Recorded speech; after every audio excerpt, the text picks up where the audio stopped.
Have you ever wondered if Jesus really was born on December 25? The answer may surprise a lot of people, and maybe even you. Over the centuries, tradition has mixed with history, and the result was a date that warms the hearts, but may have nothing to do with the birth of Jesus. What few know is that there are clues hidden in the scriptures, in the Gospel of Luke, in ancient astronomy, and even in the records of the Roman Empire that point to a very different time from the one we celebrate today. The problem is that many people still live with a faith based on human traditions and not deep truths revealed by the Word. And when this happens, the beauty of the divine plan is lost. The one who united heaven and earth at the most important moment in history, the incarnation of Jesus.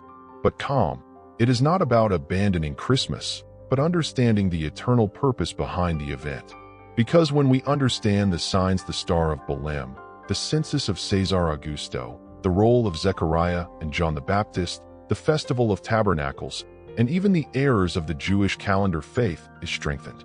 So if you seek to go beyond what you always told you, discover the secrets of biblical chronology, and dive into the heavenly signs that point to the birth of the Savior, stay with me to the end.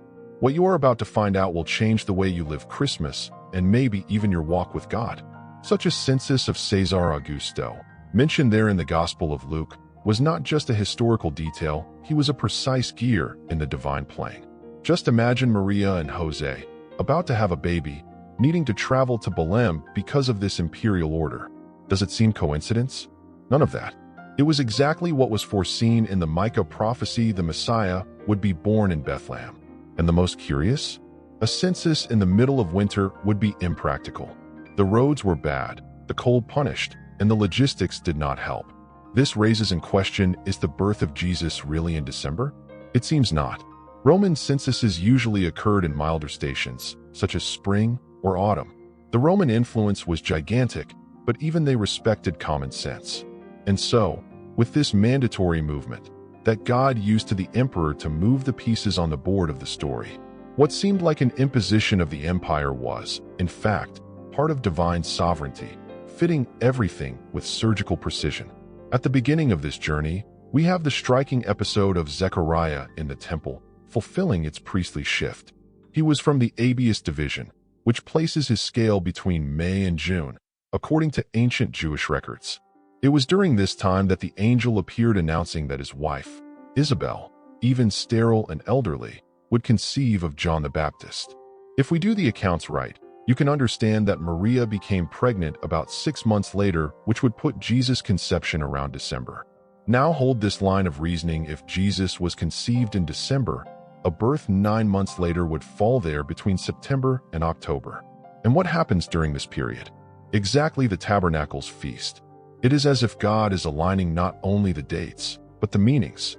John, the trainer of the way, is born before, and Jesus comes to the fullness of time.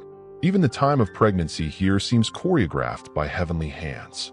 It is increasingly difficult to look at this calendar and not see the divine signature behind it all. The Feast of Tabernacles, or Sukkot, was one of the happiest celebrations of the Jewish calendar.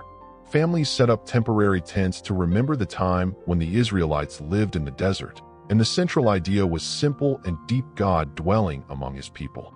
Now think to me when John, in the first chapter of his gospel, says that the Word became flesh and dwelt between us. He used a Greek term that literally means he set his tent among us. Coincidence with Sukkot? I don't think so, huh? If Jesus was born at this time, symbolism is powerful. God himself came to dwell among men in the skin of a baby, in a manger, smelling of hay and simplicity.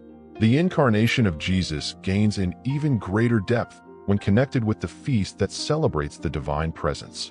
For those who enjoy deepening the Word, it is worth studying John chapter 1 with that look. And if you want to start, my tip is to use a good study Bible with historical comments. You can see how everything fits like in a large heavenly puzzle.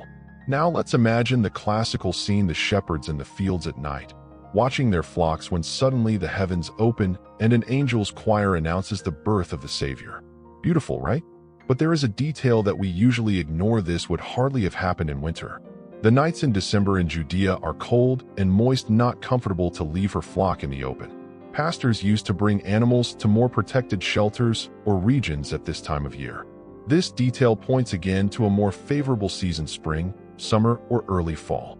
That is, times when sleeping in the field was viable and, more than that, expected. This simple mention in the Gospel of Luke serves as another track inside the heavenly puzzle. It is as if God leaves subtle evidence in everyday scenes for those who have a close eyes. And if you want to exercise this more investigative look, it is worth rereading the Gospels as if it were a spiritual detective looking for historical errors in the calendar, but also signs of God's eternal purpose. The famous Star of Bethlehem. This celestial phenomenon that attracted the wizards of the East remains one of the biggest puzzles in the Bible.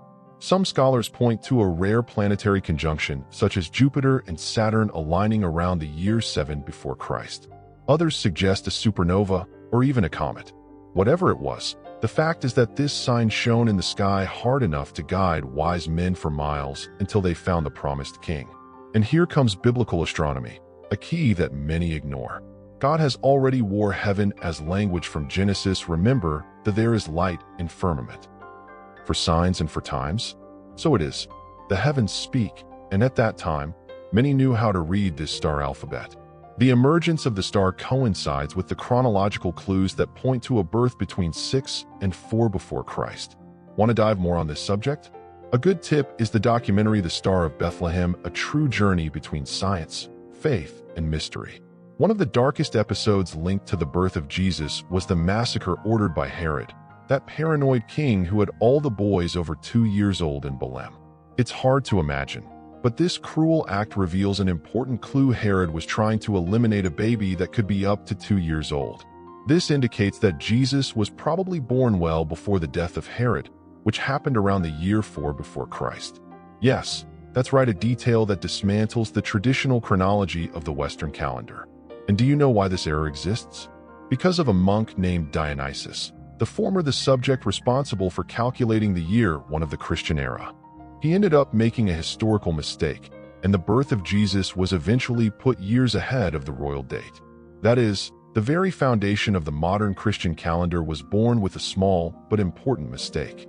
But even in the face of a tyrant's violence like Herod, God's sovereign plan continued intact, as if even the worst scenarios were shaped for prophecy to be fulfilled. Another way to find out when Jesus was born is to look forward, not back. The Gospel of Luke says that he began his ministry about 30 years in the 15th year of Tiberius Caesar's reign, which leads us to 29 or 30 after Christ. If we return about 30 years from there, we arrived once again between the years 6 and 4 before our era. Look at one more piece that fits the other clues, even with that of Herod's massacre.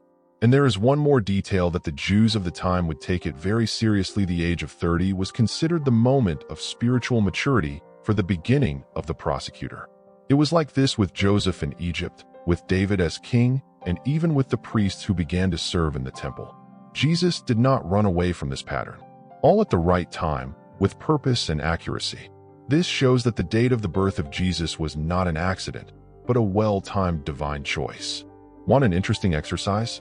Try to set up your own timeline with these events and see how everything fits as a heavenly choreography. Now let's face the elephant in the room. Why, after all, do we celebrate the birth of Jesus on December 25? The truth is that this date does not come from the Bible, but from cultural traditions and strategies of the early church. At the time, Christianity was spreading throughout the Roman world, and there were pagan festivals around the winter solstice, such as the Natalis Solis Invicti, which celebrated the birth of the invincible sun. The choice was strategic, turning a popular party into something that pointed to the true Son of Justice. But make no mistake, the early Christians were not concerned with celebrating birthdays. They focused on the death and resurrection of Christ, which was the center of faith. The modern obsession with exact dates was not part of the thought of primitive Christianity. The celebration of Christmas, as we know, only gained strength centuries later. This does not mean that we should reject the date, but to understand that it is symbolic and that faith goes far beyond the exact day. After all, God is not attached to the human calendar, but reveals himself at the right time with eternal purpose. In the end, more important than discovering the exact day of the birth of Jesus, it is to understand what he really represents: the incarnation. That moment when the breeder decided to wear flesh and bone, walk between us, feel our pains, laugh with us, cry with us, and make a way back home. This is more than a date, it is the essence of the gospel. It's as if God said, "I'm not distant. I came. I'm here." And it doesn't matter if it was in December, September, or October. What matters is that it came. So instead of fighting for calendars or defending traditions just because it has always been so, how about focusing on the living message behind the party? The true celebration is Emmanuel, God with us. It is looking at the manger and seeing the lamb that would lead us to the cross. It is to remember that while the world was distracted by empires and censuses, the sky was celebrated by the birth of the Savior. The good news? This same God still arms your tent in the heart of those who make room. And perhaps this is the best gift you can receive or offer this Christmas. The journey you have done so far is not just about discovering the date of the birth of Jesus. It is about awakening a new look at faith, seeing the details that were hidden in the sight of everyone. You may never read the Gospel of Lucas the same way, and that's wonderful, because living faith is one that seeks, questions, deepens, and grows. Now I ask you, what are you going to do with this knowledge? Will you guard it as curiosity? Or will it let it transform your way of seeing God's history with humanity? The Bible is full of fulfilled prophecies, signs in heaven, and divine sovereignty that continues to operate. And this same God who took care of every detail of the birth of Jesus also takes care of every detail of his life. If this message has touched your heart, if you thought differently, I invite you to subscribe to the channel and activate notifications. Thus, you do not lose the next content that will continue to reveal the beauty, mystery, and the power of God's Word.